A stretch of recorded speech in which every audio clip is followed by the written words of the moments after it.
I just want to do God's will.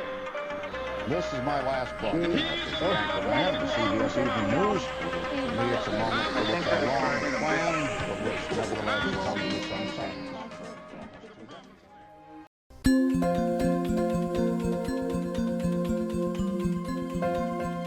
It is difficult to grasp just how terrible the 2 decades of the 1950s and 1960s really were in America. Just listen to but a few of the items through which Satan spun his web. Racial conflicts as civil rights issues came to the forefront, with dozens being killed, hundreds being wounded, thousands being arrested. The assassination of heroes, Martin Luther King, Jack and Robert Kennedy. The Cold War with its nuclear arms race and missiles housed in nearby Cuba, all aimed at us. McCarthyism and the gripping paranoia about communism that permeated society. The whole Vietnam debacle, organized and unorganized protests of all types. It was, in many ways, the worst of times. The end result of the upheavals in America was that the younger generation became very disillusioned, and many rejected soundly the status quo of the establishment. Rebellion became the norm as our youth were looking for alternatives in which to believe. In large numbers, many turned to the hippie movement, the drug culture, the sexual revolution. But others began to search for something missing in their life meaningful.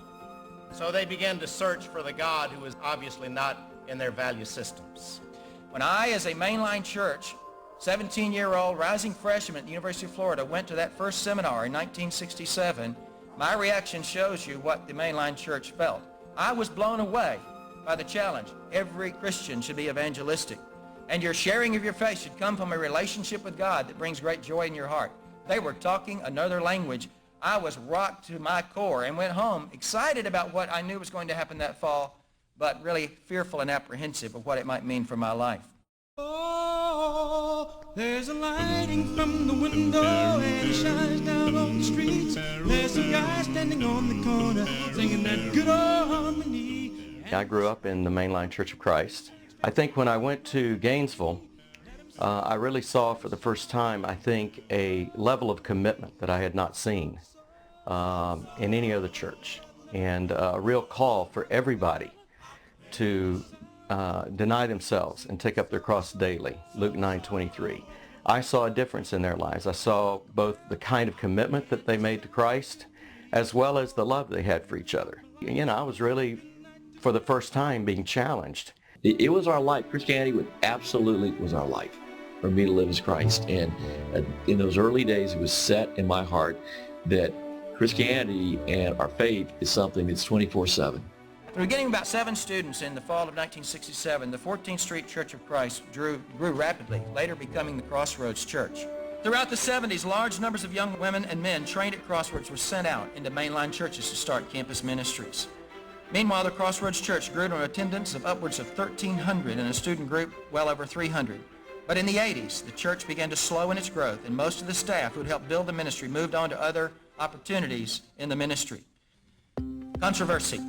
As this student movement engendered at Crossroads grew and sent out more campus ministers, controversy grew.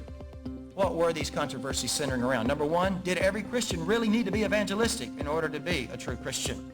Number two, lordship baptism. Did a person need to be willing to make Jesus Lord before baptism, or was baptism to be administered without question to any believer who requested it? Campus ministry said you had to make Jesus Lord. Number three, the intensity of the relationships among the student groups became a real threat and aroused incredible suspicions and resistance in the churches where they went, who wanted no one involved in their personal lives or personal business finding out what might be going on. Number four, churches of Christ believe strongly in congregational autonomies, and when Crossroads trainees or any campus ministry guys would look back to the man who had converted and sent them into that ministry for training, discipling, this was regarded by the local elders and leaders as a direct threat of their leadership of their church.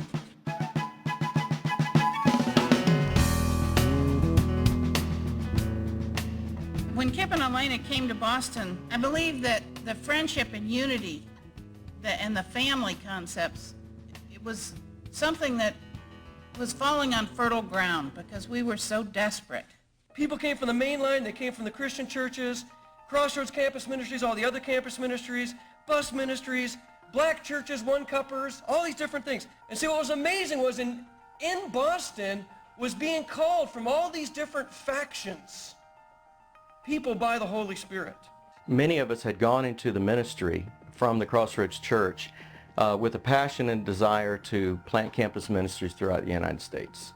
We really believed that that was going to be the place to ultimately evangelize the world. I think when we went to Boston, we gained a greater vision that truly we could reach all of the countries all around the world.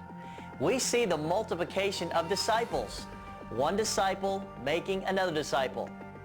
But just like God's church, we see the multiplication of churches, one church multiplying another church. And I think for me personally, I had an incredible increase in my faith. I think the training helped, but honestly, I think it was my faith that needed to grow. And being around brothers and sisters who really believed that it could happen was the greatest impact for me. The challenge is for each one of us to feel the faith and the heart of these ordinary people whom God is using to do extraordinary things.